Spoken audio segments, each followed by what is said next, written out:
कर साथियों मैंने परसों एक वीडियो डाला था और मैंने एक आरोप लगाया था टीएससीटी पर, यानी टीचर सेल्फ केयर टीम पर।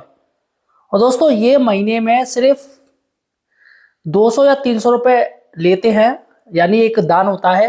और अगर किसी की डेथ हो जाती है, किसी गवर्नमेंट एम्प्लॉय की, तो उसके परिवार को 50 लाख रुपए मिलते हैं। जी हाँ दोस्तों, 50 लाख। अगर मैं कहूँ तो विश्व में क्या पूरे दुनिया में कोई ऐसा बीमा नहीं है, इतना सस्ता मतलब बीमा नहीं है जो ये टीएससीटी की पूरी टीम देती है। सुनने में आया था टीएससीटी के बारे में, काफी लोग जो रूमर ऐसा फैला भी रहे थे, तो उसी के बेस पे मैंने 5 उनकी कमियां बताई थी टीएससीटी की, कि टीएससीटी के मेंबर में जो इनके जो प्रदेश अध्यक्ष हैं वो इन कमियों को सुधारे। वो 5 थी, जैसा कि पेंडेंसी लिस्ट कब जारी की जाएगी, पहली कमी थी। दूसरी ये थी कि बेसिक के अलावा और विभाग क्यों जोड़े गए हैं।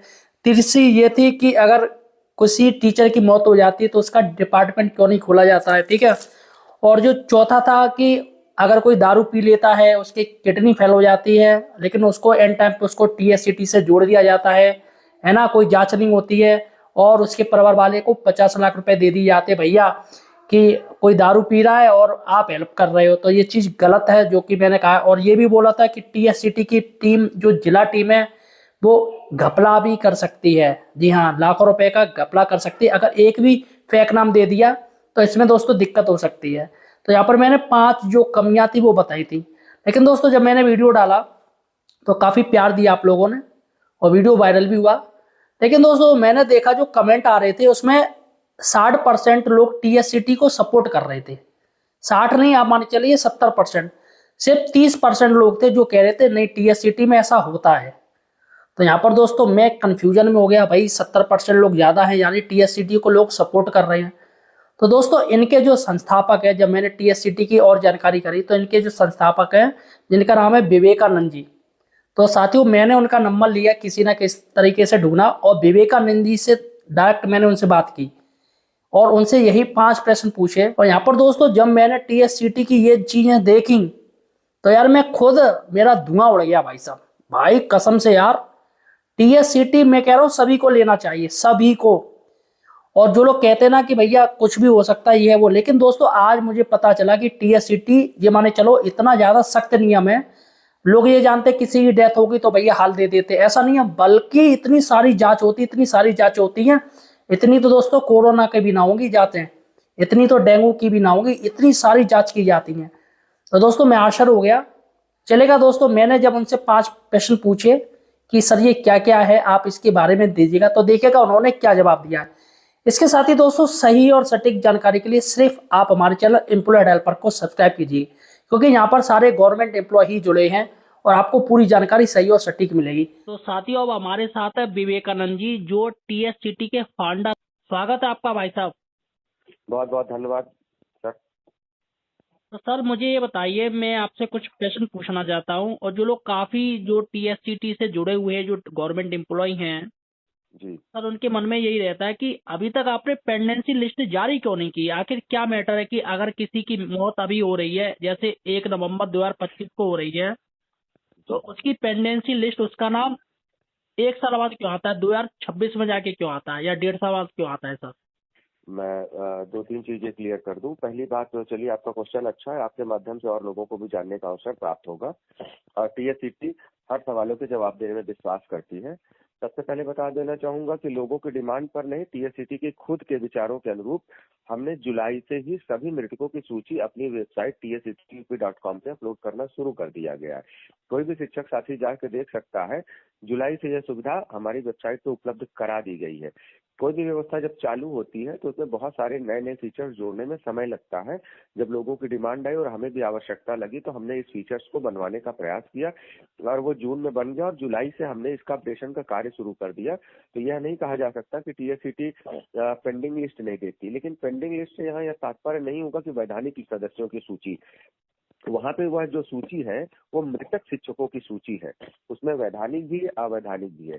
हमें विभिन्न स्रोतों से जो भी शिक्षकों की सूचना प्राप्त होती है कि शिक्षक की डेथ हुई है, तो हम उसको अपने वेबसाइट पे अपडेट कर देते हैं और जब उनका नंबर आता है तो हम उनकी जांच करके वैधानिक और अवैधानिक बताते हैं। दूसरा, आपका इसी पहले सवाल में एक और सवाल जुड़ा हुआ है कि किसी भी की मदद करने में 1 से 1.5 साल क्यों लग जाते हैं। तो इसमें भी आपको बताना चाहूंगा, इसमें भी भ्रम की स्थिति है। 8 से 10 महीने का समय लगता है, ना कि 1 से 1.5 साल। दोनों बातों में फर्क है। और यह जो समय लगता है वो शिक्षकों के मृत्यु की अधिकता के कारण ऐसा होता है। बहुत सारे शिक्षकों की मृत्यु हो रही है। आप हमारी वेबसाइट पे जाके आंकड़ा देखेंगे तो आपको पता चलेगा कि लगभग पर मंथ 50 से 60 शिक्षकों की औसतन मृत्यु होती है। यानी अगर देखा जाए तो पर डे 1 से 2 शिक्षकों की मृत्यु हो ही जाती है। अगर इस तरह पूरा आंकड़े को हम एनालिसिस करें तो अगर 50 भी हो गए तो यानी 1 महीने में 50 हो गए। और टीएससीटी मदद करती है 1 महीने में सिर्फ 20 शिक्षकों की। 50 में जब हमने जांच करी, माना कि 25 भी आधे पाए गए, तो 5 तो सरप्लस हो जाते हैं। जो सरप्लस हो जाते हैं वो सरप्लस वेटिंग में चलते चले जाते हैं। पिछले महीने के अगले आते हैं, अगले महीने के अगले आते हैं, ऐसे 5 करके ज्यादा हो गए, इसलिए हमारी वो वेटिंग लिस्ट चल रही है। नंबर ऑफ द टीचर की डेथ है वो ज्यादा है और सहयोग 20 ही हो पा रहे हैं, इसलिए समय लग जा रहा है। लेकिन अभी हम जैसे दिसंबर और जनवरी 2025 तक पहुंच गए हैं, तो मार्च से हमारा लॉकिंग पीरियड 1 साल कर दिया गया है। तो बहुत जल्दी ही ये समस्या भी समाप्त हो जाएगी। टीएससीटी 3 से 4 महीने में सहयोग करने में सक्षम होगी। अच्छा अच्छा सर, ये पहला प्रश्न हो गया, आपने बहुत अच्छे से दिया सर, अच्छे से समझाया। सर जो जी दूसरा प्रश्न मेरा, जो लोग काफी पूछ रहे हैं कि बेसिक विभाग के अलावा आपने अन्य शिक्षा विभाग क्यों जोड़ रखे हैं, जैसे डीआईओएस डाइट आपने जोड़ रखी है, शिक्षा मित्र भी जोड़ रखे हैं, माध्यमिक के कुछ टीचर भी शायद आपने जोड़ रखे हैं, अच्छा और अन्य विभाग भी आपने जोड़ रखे हैं इसमें, मतलब शिक्षा एजुकेशन ही है। लेकिन सर ऐसा नहीं हो सकता कि सिर्फ बेसिक का एक अलग डिपार्टमेंट रहे, अन्य अलग रहे। देखिए, हमने जब इसकी शुरुआत करी थी तो बेसिक एजुकेशन से ही शुरुआत करी थी। लेकिन उसी बेसिक एजुकेशन में आपके साथ जो शिक्षक कार्य करते हैं उन्हीं के साथ साथ शिक्षा मित्र भी काम करते हैं। तो जब हम एक विद्यालय में एक परिवार की तरह काम करते हैं, तो वहां पे भी शिक्षा मित्रों ने कहा कि हम भी तो आपके परिवार का हिस्सा है, और सरकार की किन्हीं नीतियों के कारण अगर हम शिक्षक नहीं बन पाए हैं तो क्या आप हमें भी बेगाना कर देंगे। हम भी तो आपका परिवार है, विद्यालय परिवार का हिस्सा है। उनकी बात यह जायज लगी, और कहीं ना कहीं वो 10,000 में अपना परिवार चलाते हैं। और आपके ही विद्यालय के अगर किसी शिक्षा मित्र की मृत्यु होती थी तो हमको और आपको उतनी ही तकलीफ होती थी जितना एक शिक्षक के मृत्यु पे होती थी। तो उनकी डिमांड जायज लगी, और उन्होंने आश्वासन दिया कि हम भी बढ़ चढ़ कर सहयोग करेंगे। किसी भी टीचर की डेथ होने पर तो हम परिवार की तरह जुड़ना चाहते हैं, तो उनको जोड़ लिया गया। दूसरी बात यहाँ क्लियर कर देना चाहूँ, शिक्षा विभाग के अतिरिक्त किसी अन्य विभाग को इसमें नहीं जोड़ा गया है। सिर्फ और सिर्फ शिक्षा विभाग को जोड़ा गया और शिक्षा मित्रों को जोड़ा गया है क्योंकि वो बेसिक शिक्षा परिवार का हिस्सा है। और निदेशकों को जोड़ा गया है क्योंकि वो भी हमारे बेसिक शिक्षा परिवार का हिस्सा है। साथ ही साथ बहुत बार ऐसा होता है, डायट्स और डीआईओ मैं आता हूँ, मैं उस सवाल के पे भी आता हूँ। जैसे आप ही एक शिक्षक के रूप में अगर कार्य कर रहे हैं और बेसिक में है, लेकिन आप अपनी योग्यता बढ़ाते जा रहे हैं, तो आप देखेंगे कि जब भी टीजीटी पीजीटी या डाइट के लेक्चरार के जब रिजल्ट आते हैं, सिलेक्शन के रिजल्ट आते हैं, तो 80% उनमें बेसिक एजुकेशन के टीचर ही जाते हैं। और कहीं ना कहीं ये टीचर प्राइमरी से जब इंटर कॉलेज में जाते हैं तो उन्होंने कहा कि अगर हमने मेहनत से अपनी प्रोन्नति प्राप्त कर ली तो ये हमारा अपराध नहीं होना चाहिए, बल्कि इसकी वजह से हमको बाहर न किया जाए। और कहीं ना कहीं जब हम टीचर्स की बात कर रहे हैं तो जैसे बेसिक के टीचर वैसे इंटर कॉलेज के टीचर, और जो हम इतनी मदद कर पा रहे हैं वो संख्या बल के कारण ही कर पा रहे हैं। तो हमने समस्त प्रकार के गवर्नमेंट टीचरों को इसमें जोड़ना उचित समझा, और यह बिल्कुल न्यायोचित भी लग रहा है। सपोज दैट मैं शिक्षक हूँ आज बेसिक एजुकेशन में, और कल प्रवक्ता का एग्जाम देता हूँ और प्रवक्ता बन जाता हूँ, तो ये मेरा अपराध नहीं होना चाहिए और मुझे इस परिवार से बाहर नहीं किया जाना चाहिए। इस वजह से हमने प्रवक्ताओं, इंटर कॉलेज के जो भी मतलब टीचर संवर्ग से आते हैं। अब बात करते हैं डीआईएस के क्लर्क वगैरह की। हाँ, उनकी संख्या बहुत थोड़ी है। बीएसए ऑफिस में हम बीएसए ऑफिस जाते हैं, वहाँ पे भी वहाँ के कर्मचारियों ने कहा कि सर शिक्षकों के लिए हम दिन रात काम करते हैं, हम बैठे ही यहाँ शिक्षकों के लिए हैं। हम क्या करते हैं, डीआईएस के क्लर्कों ने भी यही कहा कि हम काम करते हैं, तो हमको भी जोड़ लीजिए, पूरा परिवार जोड़ लीजिए। जैसे एक परिवार में माता होती, बाबा होते, चाचा होते, चाची होते हैं, वैसे ही होते हैं। तो वो पूरे परिवार का हिस्सा है, तो उस परिवार के हिस्से में सबको जोड़ लेना मुझे बेहतर लगा, और सबने इसका स्वागत किया और सभी को जोड़ा गया। किसी अन्य विभाग को नहीं जोड़ा गया, सिर्फ शिक्षा से संबंधित और उनसे जुड़े हुए लोगों को ही जोड़ा गया है। अच्छा ठीक है सर, जो तीसरा प्रश्न है, जैसे किसी टीचर की मौत हो जाती है, जी, सर ये टीएससीटी ऐप में उसका डिपार्टमेंट क्यों नहीं बताया जाता है, ये किस विभाग में है? नहीं बताया जाता है भाई साहब, शायद देखने में चूक हुई होगी। हम जब भी सहयोग की अपील करते हैं तो उनका EHRMS, उनका आधार कार्ड, उनका पैन कार्ड, उनके परिवार की फोटो, उनके नॉमिनी का डिटेल, उनके नॉमिनी का आधार कार्ड, पैन कार्ड और एड्रेस तक हम उसमें शो करते हैं। और जो EHRMS होता है, EHRMS के माध्यम से आप जाके हमारी वेबसाइट tsctup.com पे चेक कर सकते हैं कि वो कब जुड़े थे, उनका नाम क्या है, उनका विद्यालय का नाम क्या है, उनकी पोस्ट क्या है और वो कहाँ पोस्टेड थे, पूरी डिटेल होती है। अच्छा, तो ये यानी कि शायद जो भ्रम भ्रम की स्थिति है, शायद जानकारी के अभाव में लोगों को ऐसा लगता है। जब आपके पास ये मानव संपदा यानी कोड कि आ सर गया तो आप हमारी वेबसाइट से सर्च कर सकते आप हैं। ये कहना चाह रहे हैं कि ये जो इतनी सारी जानकारी वो ऐप पे नहीं मिल सकती, बल्कि आपकी जो वेबसाइट है उस पे ही जाके ये नहीं जानकारी नहीं, ऐप और वेबसाइट दोनों पे उपलब्ध है, दोनों पे ऐप और वेबसाइट दोनों सेम है। ऐप जो ये है, ऐप तो सरलतम के लिए किया गया है। ऐप और वेबसाइट में जानकारियों में कोई अंतर नहीं, सेम जानकारी है। जो ऐप पे होती है वही वेबसाइट पे होती है, जो वेबसाइट पे होती है वही ऐप पे होती है, जी जी। अच्छा सेम सर। जानकारी होती है। सपोज दैट, मान लीजिए कि आपके जिले से किसी टीचर की डेथ होती है, जब वो वैधानिक पाए जाते हैं तो उनका जब सहयोग की लिस्ट जारी होती है तो उनका EHRMS होता है। आप हमारी वेबसाइट या ऐप पे जाकर उनका EHRMS सर्च करके देखेंगे तो उनका नियुक्ति आदि संबंधित सारे विवरण आपको प्राप्त हो जाएंगे। साथ ही साथ ये विवरण हम अपने व्हाट्सएप ग्रुप पे सहयोग की अपील के साथ 15 तारीख को जारी भी करते हैं PDF के रूप में। अच्छा, ओके सर। तो यानी कि ऐप हमें देखना पड़ेगा, ऐप में ही जाके पूरी हम डिटेल ले सकते हैं, राइट सर? पूरी आप डिटेल देख सकते हैं और 15 तारीख को आपके ग्रुप पे भी भेजा जाता है। एक बार कम से कम भेजा ही जाता है सभी जिलों के सभी ग्रुपों में, अच्छा ठीक है सर। TSCT से संबंधित। जो मेरा चौथा प्रश्न है वो सबसे ज्यादा इम्पोर्टेंट है। जी जैसे कोई टीचर है सर जी और वो दारू पीता है ना, काफी ज्यादा, मतलब एल्कोहलिक हो गया, एडिक्ट हो गया है।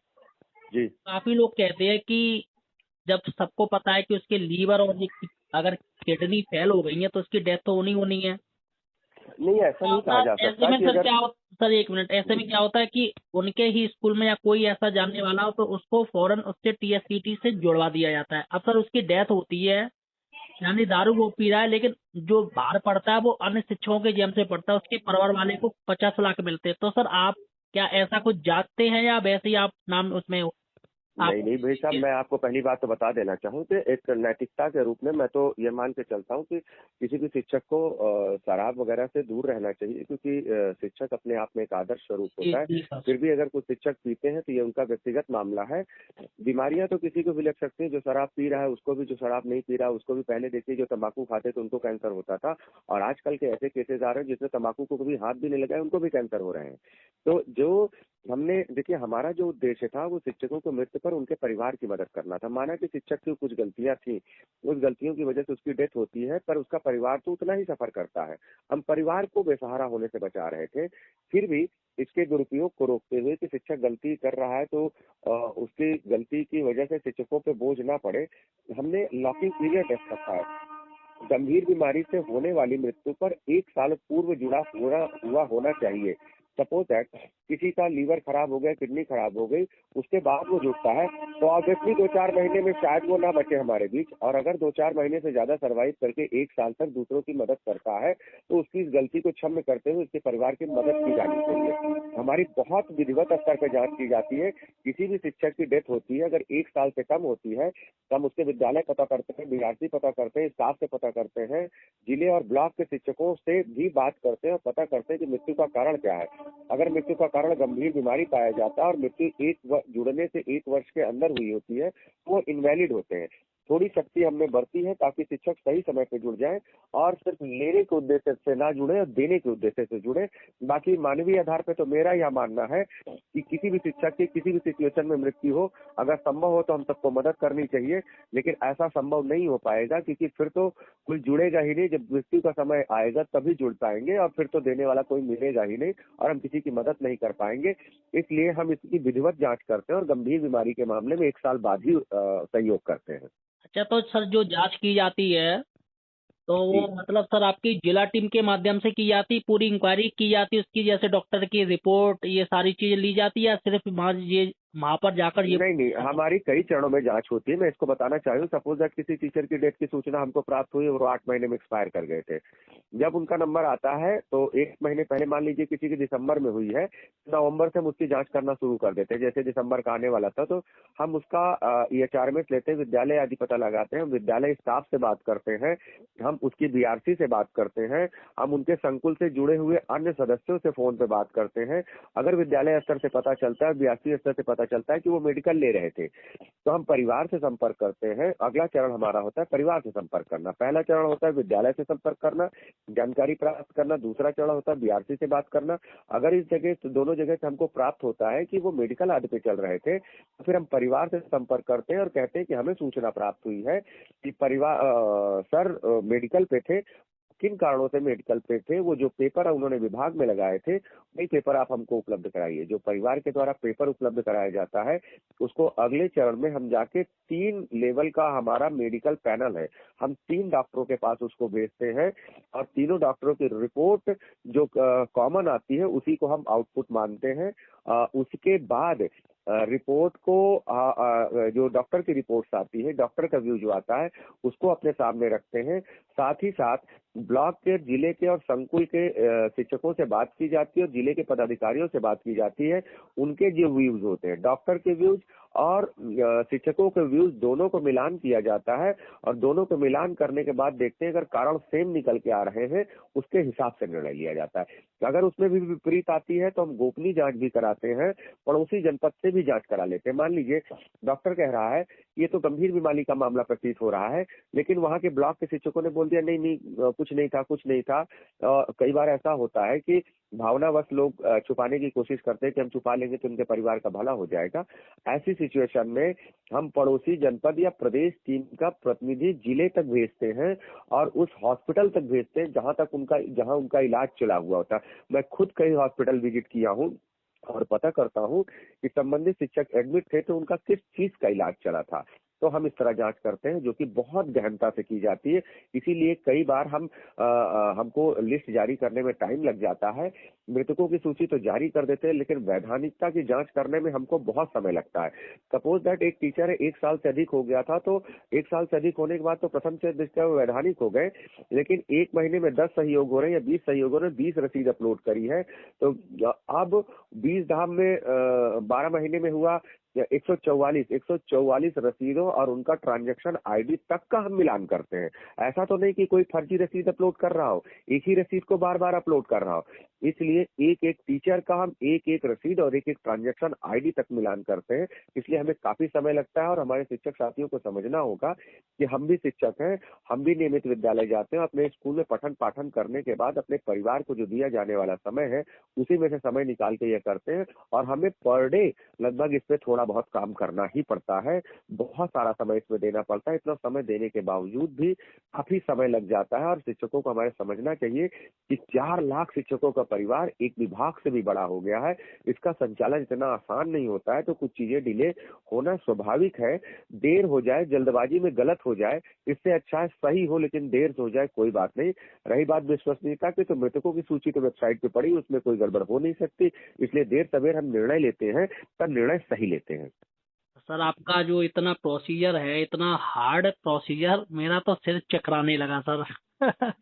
ये निश्चित तौर पे देखिए, विश्वसनीयता बनाए रखने के लिए प्रोसीजर को हार्ड रखना पड़ेगा कि ताकि कोई भावनाओं में बह के अगर TSCT के से छुपा के कोई तथ्य छुपाना भी चाहे तो वो ना छुपा पाए। हमारा प्रयास रहता है कि हमारी ट्रांसपेरेंसी और हमारी विश्वसनीयता बनी रहे ताकि लोगों का विश्वास न टूटे और लोगों की मदद चलती रहे।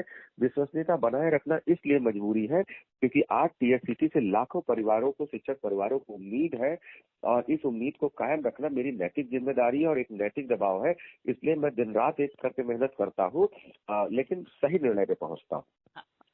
अच्छा सर, एक चीज मुझे बताइएगा, जी जैसे कोई मतलब आदमी है, जैसे सुरेश ले लीजिए, वो जी टीचर है जी और वो उसके 6 महीने बाद उसकी डेथ हो जाती है, और जो डेथ ऑफ कॉजेस था, जिससे मौत हुई है, वो लीवर, मतलब ये जो एल्कोहलिक था उसका वाइन, वो जो भी कुछ, वो फेल हो गया लीवर और किडनी। जी। तो सर ऐसे में आप उसकी जांच करते हो या फिर 6 महीने का मतलब आप उसको। नहीं नहीं नहीं, हम मृत्यु के कारण पे जाते हैं, सबसे पहले हम पता करते हैं, तो किसी ने बताया कि किडनी फेल्योर से उसकी डेथ हुई है। लेकिन सर डॉक्टर आप तो कैसे दे देंगे रिपोर्ट? भाई डॉक्टर सर ऐसे तो नहीं दे सकते, अगर आप वहाँ जाके पूछोगे तो इस चीज के बारे में डॉक्टर भी आपको थोड़ा डॉक्टर वो। नहीं देता, हम डॉक्टर के पास मांगने नहीं जाते, हम परिवार से मांगते हैं कि हमें सूचना प्राप्त हुई है कि इनको ये प्रॉब्लम थी, इन्होंने जो भी ट्रीटमेंट किया है आप वो पेपर भेजिए। बहुत बार ऐसा होता है कि शिक्षक कहते हैं अरे अभी तक इनका कोई निर्णय नहीं हुआ, जबकि परिवार ही पेपर देने से बचता रहता है। और जब परिवार पेपर देने से बचता है तो हम सीधा कहते हैं अगर आप पेपर नहीं देंगे तो हम आपका सहयोग नहीं करा पाएंगे। क्या सर फेक तो पेपर भी तो वो लोग बनवा सकते हैं? जी, इसीलिए तो हम हॉस्पिटल तक बहुत बार अगर फेक पेपर की हमको संभावनाएं दिखती हैं, टीचर बता रहे हैं कि किडनी फेल्योर है, परिवार कह रहे हैं कि नहीं हार्ट अटैक है, तो उस सिचुएशन पे जब हम शिक्षकों से बात करते हैं, जैसे कोई शिक्षक आपने सुरेश जी को कहा, अगर वो सचमुच किसी बीमारी से पीड़ित रहे होंगे तो किसी न किसी शिक्षक से चर्चा के दौरान तो उनसे निकला ही होगा कि वो ट्रीटमेंट कहाँ ले रहे हैं। तो हम उस हॉस्पिटल तक, हमारी ब्लॉक टीम है, जिला टीम है, वो इतनी सक्षम है कि उन तक सारी सूचनाएं पहुंच जाती है और हम सही जानकारियां निकाल लेते हैं और उस हॉस्पिटल तक जाके जानकारी। क्यों? क्योंकि फेक पेपर परिवार उपलब्ध करा सकता है, लेकिन किडनी जैसी बीमारी का जो रिकॉर्ड है वो बड़े बड़े हॉस्पिटलों में होता है। वो किसी टीचर के लिए अपना रिकॉर्ड पूरा डिस्ट्रॉय नहीं करेंगे, उसमें छेड़छाड़ नहीं करते हैं। अच्छा सर एक बात बताइए, जैसे आपको पता चल जाए, आपकी टीम को पता चल जाए कि हाँ जी ये अल्कोहलिक है, इसकी डेथ जो डेथ ऑफ कॉजेज है यही हुआ है, तो सर जी। ऐसे में आप उसकी मदद करेंगे या नहीं, अगर 6 महीने अगर का है? अगर अगर अगर मृत्यु का कारण बीमारी है तो 1 साल पूरा होना अनिवार्य है। अगर 1 साल से कम में मृत्यु हो गई तो सहयोग नहीं होता है। अच्छा तो सर ये बीमारियों के लिए या नॉर्मल अगर किसी की नहीं, डेथ अगर होती है एक्सीडेंटल? किसी की एक्सीडेंट में डेथ हो गई, हार्ट अटैक से डेथ हो गई, ब्रेन हेमरेज से डेथ हो गई, रोड एक्सीडेंट से डेथ हो गई, मर्डर हो गया, कुछ भी हो गया, ये एक अचानक होने वाली मृत्यु है।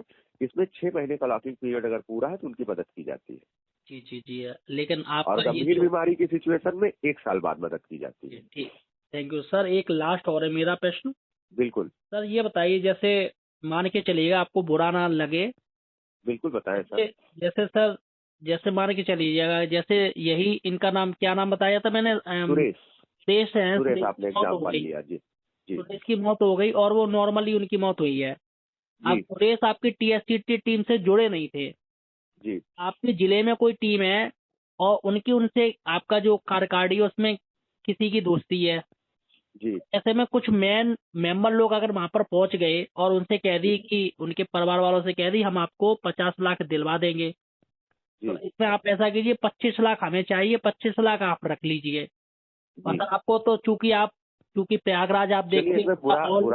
बुरा मानने जैसा कोई सवाल नहीं है। लोगों के मन में सवाल आते हैं और सवालों को पूछ लेना में कोई बुराई नहीं है, या कोई उससे फेक स्पष्ट नाम हो सर जाता है। उसमें ऐड हो जाए कोई, जैसे एक हमने मैं फेक मैं नाम दे मैं दिया मैं कहीं इसका से भी, उत्तर देता हूँ, और पूरा सर उत्तर 3 नाम देता दे हूँ हर दिए तो तरीके के 1.5 सवाल। करोड़ रुपए सर हो गए उसमें। अब चूंकि मैं आप टीचर क्या होता है सर, मैं 1 मिनट, अगर थोड़ा सा सर अगर पैसा देखिए 300 रुपये अगर वो जा रहा है तो इतना ध्यान नहीं देता है, अगर यही 30,000 हो तो आदमी एक बार ध्यान भी देगा। तो जी इसलिए सर इसमें थोड़ा मुझे बताइएगा।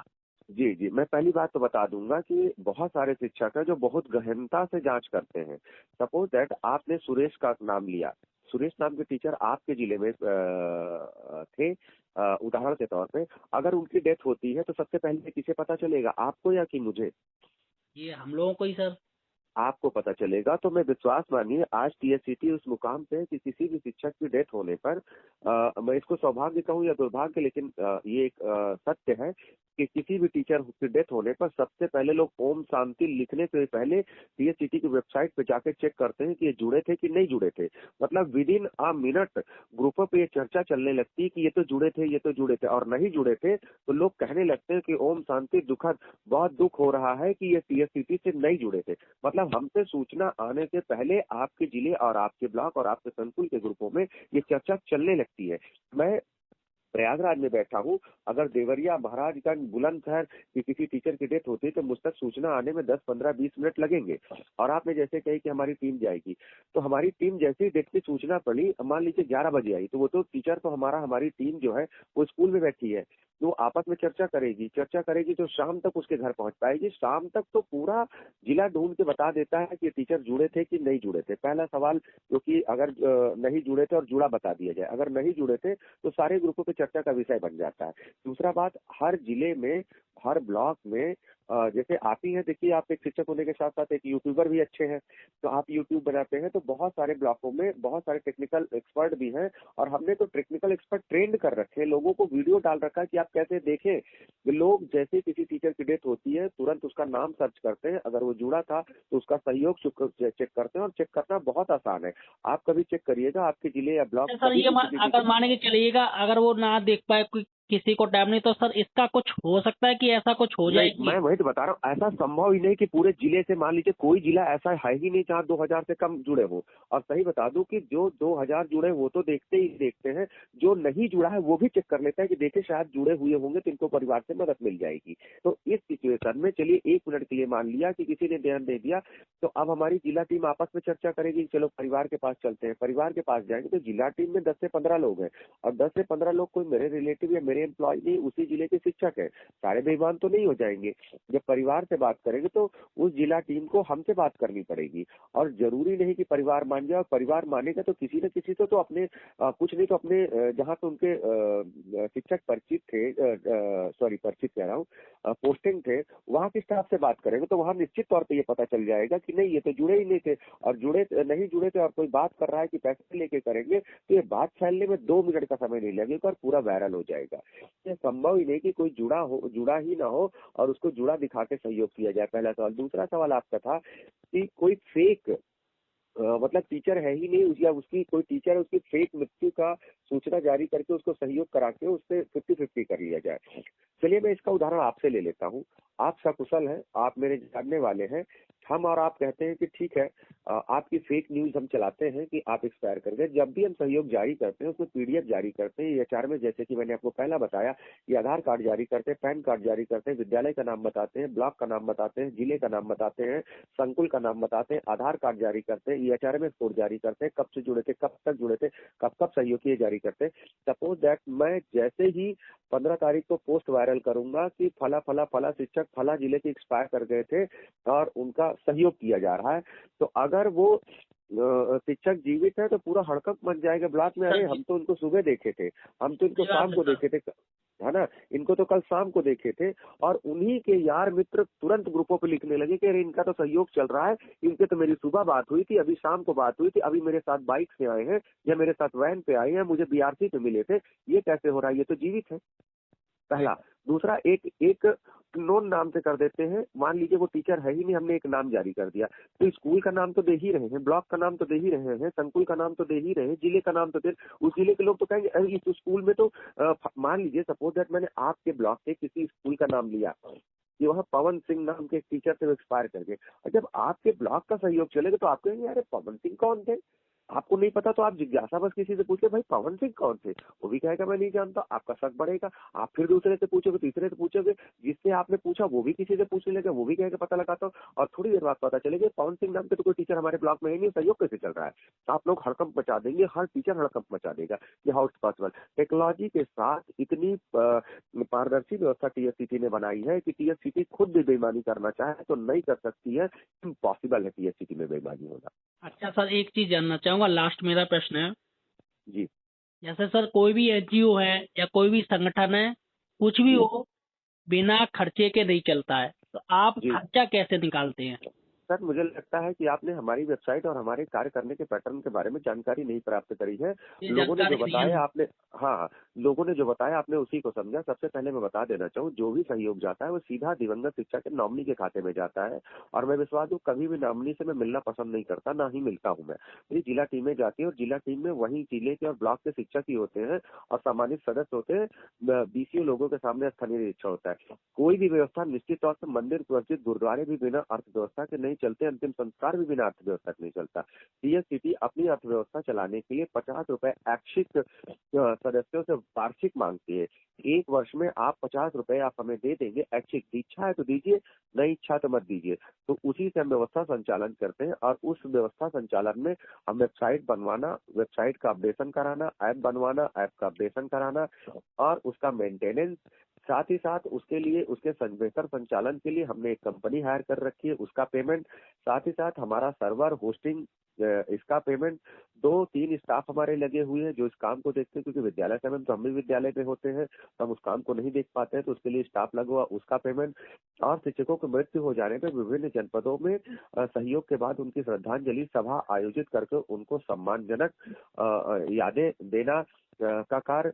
और साथ ही साथ ये जो टीचरों को कहीं भटकना नहीं पड़ता, टीचर का परिवार अपने घर रहता, हम खुद उनके घर तक पहुंचते हैं, यानी हमसे मतलब हमारी टीम पहुंचती है। ये टीमों के आने जाने का व्यय भी उसी से संचालित होता है। साथ ही साथ टीएससीटी के वार्षिक अधिवेशन भी होते हैं, उससे भी उसी का खर्च होता है।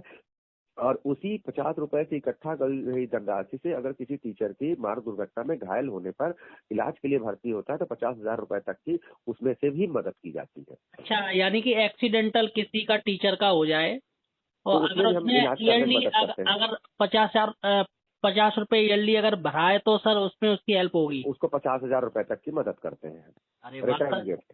इतना तो गवर्नमेंट भी नहीं दे पाएगी सर जो इतना आप दे रहे हैं सर। धन्यवाद आपके लिए, ये आप सबके सहयोग से और उत्तर प्रदेश के 4 लाख 50 शिक्षकों रुपए के में सर सहयोग से आप हो पाता है। 50,000 तक का दे रहे हैं और महीने में 200-250 रुपए जो आजकल लोग थूक के पीक निकाल देते हैं, उसमें सर जी आप जी 50 लाख दे रहे हैं, तो ये तो एक बहुत बड़ी बात है सर। मैं तो कहूँ सर, पूरा 50 रुपए में पूरी व्यवस्था संचालन, मैं गर्व के साथ कहता हूँ उत्तर प्रदेश में बहुत सारे संगठन काम कर रहे हैं। उत्तर प्रदेश में इतने नहीं कम सर, में मैंने ऑल इंडिया में नहीं सर ऐसा इतना देखा कम सेक्शन। इतना कम किसी का शुल्क नहीं है, और वो भी वो सबका अनिवार्य होता है, हमारा ऐच्छिक है। कोई ना भी दे तब भी उसका उतना ही सम्मान रहता है जितना देने वाले का होता है। उसी 50 रुपए में हम इतनी सारी चीजें करने के साथ साथ 50,000 रुपए का रिटर्न गिफ्ट भी देते हैं विपरीत परिस्थितियों में। अच्छा सर, एक लास्ट और है मेरा बस प्रश्न जी सर, ये क्या थोड़ा मैं भूल गया। कोई बात नहीं सर, फिर नहीं ज्यादा है तो पूछ लीजिए। जी नहीं सर, मैं ये पूछ रहा हूँ कि हाँ, कि आपका ये टीएससीटी सिर्फ यूपी में है या अन्य राज्यों में भी है? जी मैं आपको बताना चाहूंगा, उत्तर प्रदेश के शिक्षकों ने अपनी सामाजिक सहभागिता का इतना बड़ा उदाहरण प्रस्तुत किया है कि मात्र 5 साल में 190 करोड़ रुपए की सहायता राशि उपलब्ध करा दी। आज किसी भी टीचर की डेथ होने पर अगर वो टीएससीटी से जुड़ा है और वैधानिक है तो 50 लाख रुपए के सहयोग की गारंटी सिर्फ उत्तर प्रदेश नहीं पूरे देश में चर्चा का विषय बना हुआ है। और आपको बताते हुए हर्ष हो रहा है कि टीएससीटी उत्तराखंड में भी चल रही, टीएससीटी हरियाणा में भी चल रही, टीएससीटी पंजाब भी तक पहुंच गई, टीएससीटी दिल्ली में भी चल रही, टीएससीटी मध्य प्रदेश में भी चल रही, टीएससीटी तेलंगाना में भी चल रही है, और धीरे धीरे पूरे देश के सभी राज्यों में जा रही है। और पूरे देश के शिक्षक उत्तर प्रदेश के शिक्षकों के इस कार्यों से सीख के अपने यहाँ इसको अप्लाई कर रहे हैं, और समाज के विभिन्न संगठन भी शिक्षकों की इस अनूठी मुहिम को अपना रहे हैं और अपने यहाँ पे इसको लागू कर रहे हैं। तो मुझे लग रहा है कि आप पूरी एक अर्थव्यवस्था चला रहे हैं, यानी ऐसे जो आरबीआई है वैसे ही आप काम कर रहे हैं। और नहीं, आरबीआई तो बहुत बड़ी चीज है, वो सरकारी संस्था है, हमारी आपसी सहभागिता, सामाजिक सहभागिता का प्राइवेट एक कार्यक्रम और से है। मान लीजिए, जी यानी कि कम आप बिल्कुल टक्कर ही दे रहे हैं सर, एक और से देखा जाए तो। नहीं, हमारा किसी को टक्कर देना नहीं, हम सहयोग करना चाहते हैं। हम परिवार हैं, परिवार में एक दूसरे की मदद करना हमारा नैतिक जिम्मेदारी है। हम आपके दुख सुख में खड़े होते हैं, आप दूसरे के दुख सुख में खड़े हो, इसी तरह एक दूसरे के सुख दुख में खड़े होकर हम दूसरे का दुख कम कर सकते हैं। चलिएगा सर, बहुत बहुत धन्यवाद सर, आपसे बात बहुत बहुत करके धन्यवाद काफी आपका। अच्छा लगा। तो देखा साथियों, यहाँ पर विवेकानंद जी कितनी मेहनत कर रहे हैं बताइएगा। एक बंदा, 2-4 लोग ही हैं, लेकिन यार दोस्तों ये पुण्य का काम है भाई। इतना सस्ता बीमा कहाँ है, या जो लोग भी दान कर रहे हैं वो दान मान लीजिए। किसी के परिवार को 50 लाख मिल रहे हैं और भैया कौन दे देगा, कोई गवर्नमेंट नहीं देगी। और वैसे भी आज के समय में ओपीएस तो चली गई। तो यहाँ पर दोस्तों विवेकानंद जी को मैं तहे दिल से धन्यवाद देना चाहूंगा, उनकी पूरी टीम को, उनकी जिला टीम को। और इसके साथ ही ये जो रूमर फैला पड़ा था कि टीएससीटी वाले अगर 3 नाम भी साल में दे दें, फेक नाम दे दें, तो 1.5 करोड़ रुपए उनके खाते में आ जाएंगे। इस पर दोस्तों पूरा ब्राम लगाया जाए। और जो लोग मेरा वीडियो देख रहे हैं, काफी लोग कहते भी हैं कि भैया टीएससीटी में ऐसा घोटाला है, वो भी ये जान लें कि ऐसा बिल्कुल नहीं है। और आप बिल्कुल जुड़िएगा, काफी अच्छी टीम है दोस्तों, आपको तो जुड़ना चाहिए भाई। आजकल आप पान वान मसाला खा के, काफी लोग खाते हैं, वो थूक पी मार देंगे, 300 रुपए तो एक दिन में फूक देते हैं। लेकिन दोस्तों यहाँ पर अगर कुछ हो गया तो कम से कम आपके परिवार को तो 50 लाख मिल जाएंगे। इस चीज को देखिएगा। तो जरूर दोस्तों टीएससीटी से जुड़िएगा। और विवेकानंद जी के लिए मैं एक बार फिर से उनको सैल्यूट करना चाहूंगा।